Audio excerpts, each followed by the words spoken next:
Just because the world is shut down for a few months or a few weeks, it doesn't mean God stopped calling us to things. It doesn't mean that he stopped working through us and on behalf of others and others on behalf of us.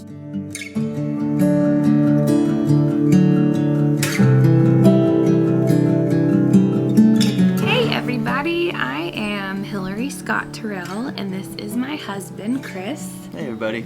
And I am in the trio, Lady Antebellum, and we are just so excited to just kind of share a little bit about us, about our heart with you guys today. Chris was our drummer on the road. We met in college though, when we were both like 18 years old, didn't date, just friends, acquaintances, would kind of run into each other every so often. For a couple years, 3-4 years or so. Chris and I have been married, let's see, we got married in January of 2012, so 8 years You do now. I'll do the math. Fast forward to 2020. We have Very quickly. 3 daughters. One of them, Isley, is almost 7. And then we have 2-year-old twin daughters, Emery and Betsy. And now I'm a full stay-at-home dad full-time and just holding down the fort at home while Mama is out on the road a lot. And Which isn't happening so much right now. Not as much currently. She's been getting to hang out at home so much, and we've kind of postponed a lot of the dates for that tour. So Yep. we're getting to hunker down and just soak up a normal family summer.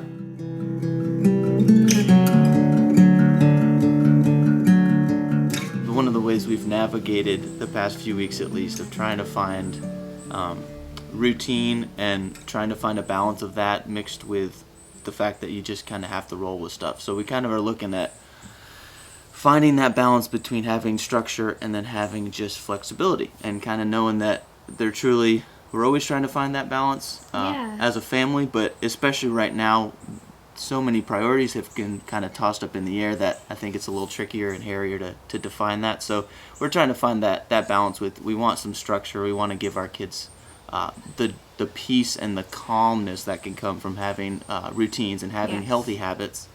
And then at the same time, there's some days where we just have to realize and be totally fine and flex with, we're going to hang out and watch a movie or 2 or 3. There have been days where we have been so in our feels and our emotions and struggling, and watching our oldest, Isley especially, kind of not quite know how to put words to her feelings, but just can tell that she's just struggling, and so we've learned to pivot in the midst of all of this. But we do, during the school week, have a structure to where we wake up in the morning, we have breakfast together, we're starting school at 9 a.m. Getting carried away, Mama. But you really established the structure with them, and I want you to explain it. Yeah. So Emery and Betsy, very quickly, within a couple days, now they've got it dialed in because it's been a couple weeks. But they stand up there with her, and they now have it down. So they hold it up and they put their other hand on their heart and go through the pledge with us. Then Isley typically leads the prayer. Does a little family prayer. We have a verse of the week that we have. Her school provides a verse of the week, but then we've been kind of finding our own. Majority of the time, that's our school days, and we see how much all 3 of them really enjoy the structure, and the routine, and having that habit. And then sometimes, like we were kind of mentioning earlier, it's like it's time to go on a walk. It's time to do some kids Zumba. We pull up YouTube videos of kids Zumba and let them move their bodies, and that's been good for the kids and for the grown-ups. It has. Entertainment-wise. It's been very fun. It's been good.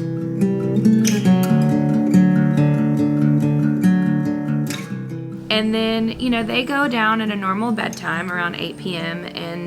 And then that's really our time to connect as a couple, to talk through everything we're feeling, because, we're watching the news very little when our girls are awake. We give ourselves a few minutes in the morning and a few minutes at night. And that's where we can kind of check in with each other and go, okay, how are you feeling? Like, this is strange. We've never experienced anything like this before. And that's important. I think it's worked best too when we've called that out ahead of time and said, hey, later tonight, let's all as a family, especially since we have Lang, Linda, and Riley here, we can kind of all coordinate in our minds at least that, sometime tonight, once the kids are down, let's just hang out and kind of check in with everybody and see how we're doing. It doesn't happen more than once a week, really, but I think that's been really, really helpful to make a point of saying it'll happen.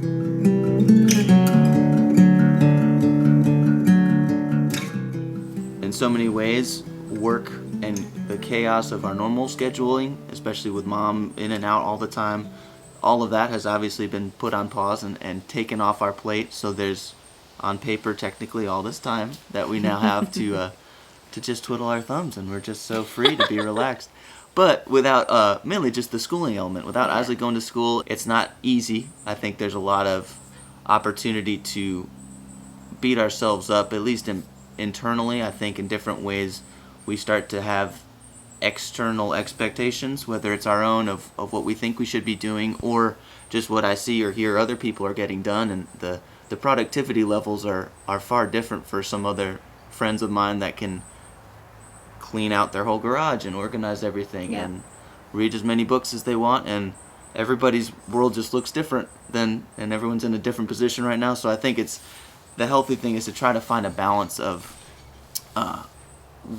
looking at what is in front of you and prayerfully looking at who has God placed, or whether it's a project or a person, who has God placed within your grasp right now. And in Ecclesiastes 9, when it says, whatever your hand finds to do it well, do it with all your heart. I think we can just be mindful and have to be just vulnerably honest out loud, whether it's with your spouse or just with someone close to you, of what you're feeling healthily called to do, and what you can call out the things that you're kind of getting worried about or anxious that you aren't getting done, or harping feeling on. pressured, or comparing what your friends or someone you see online, oh, they're able to Marie Kondo their entire house and they've read through the entire New Testament. It's like we're all going to be kind of on our own journeys in this alone together time. It's good for us to step back and say, okay, Lord, who's in my sphere, whether it's literally in my house with me, or if I'm alone in my house, who am I within my sphere of influence of people that I care about, that I can engage with and be a part of, and prayerfully see what he's asking you to do, or maybe it is just a project of, this is your time to organize your house, and he wants you to have that time to really focus on that like you've wanted to for years.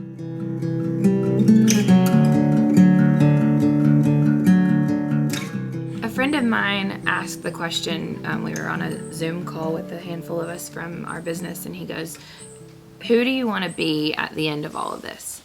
When you look back on this time in quarantine, in self-isolation, in, safer at home.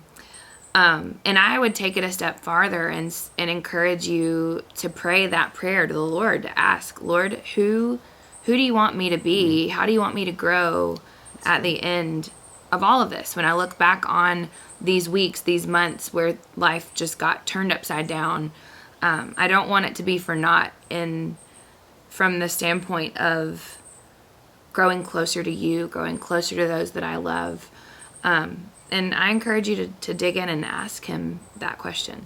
I would say we're all just trying to find our ways to connect, whether it be doing a live performance, or whether it be posting videos that we've pre-shot on our phones, to share our music, to share our hearts, to share our encouragement, our gratefulness to all of the first responders, everyone who are working so hard for us to keep us safe. So now we're going to read to y'all the Jesus Calling for May 1st. You are on the path of my choosing. There is no randomness about your life. Here and now comprise the coordinates of your daily life. Most people let their moments slip through their fingers, half-lived. They avoid the present by worrying about the future or longing for a better time and place. They forget that they are creatures who are subject to the limitations of time and space. They forget their Creator, who walks with them only in the present. Every moment is alive with my glorious presence, to those whose hearts are intimately connected with mine. As you give yourself more and more to a life of constant communion with me, you will find that you simply have no time for worry.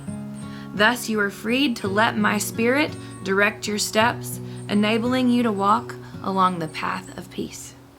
Let that be our prayer, that we worry less and walk alongside the path of peace with our Lord.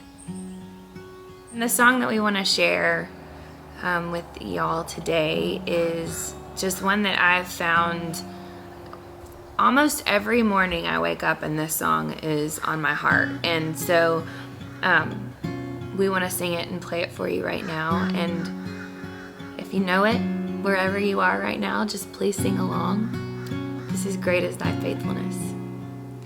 Great is Thy faithfulness, O God, my Father.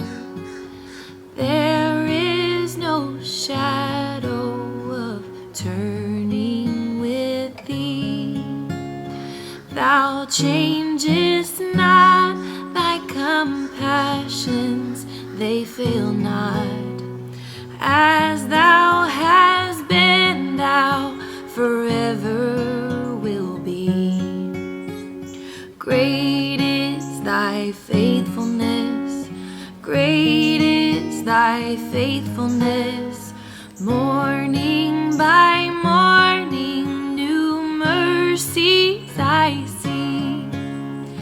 All I have needed, Thy hand hath provided.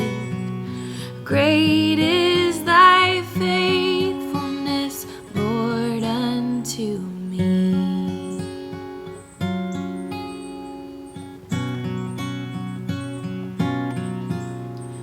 Pardon for sin and a peace that endureth. Thy own dear presence to cheer and to guide.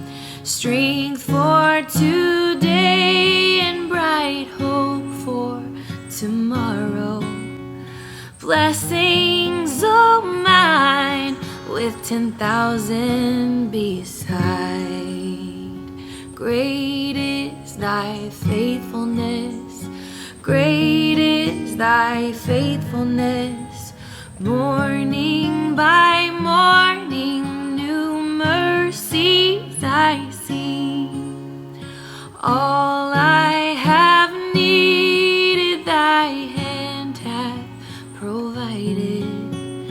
Great is Thy faithfulness, Lord, unto me. Great is Thy faithfulness, Lord, unto me. Great is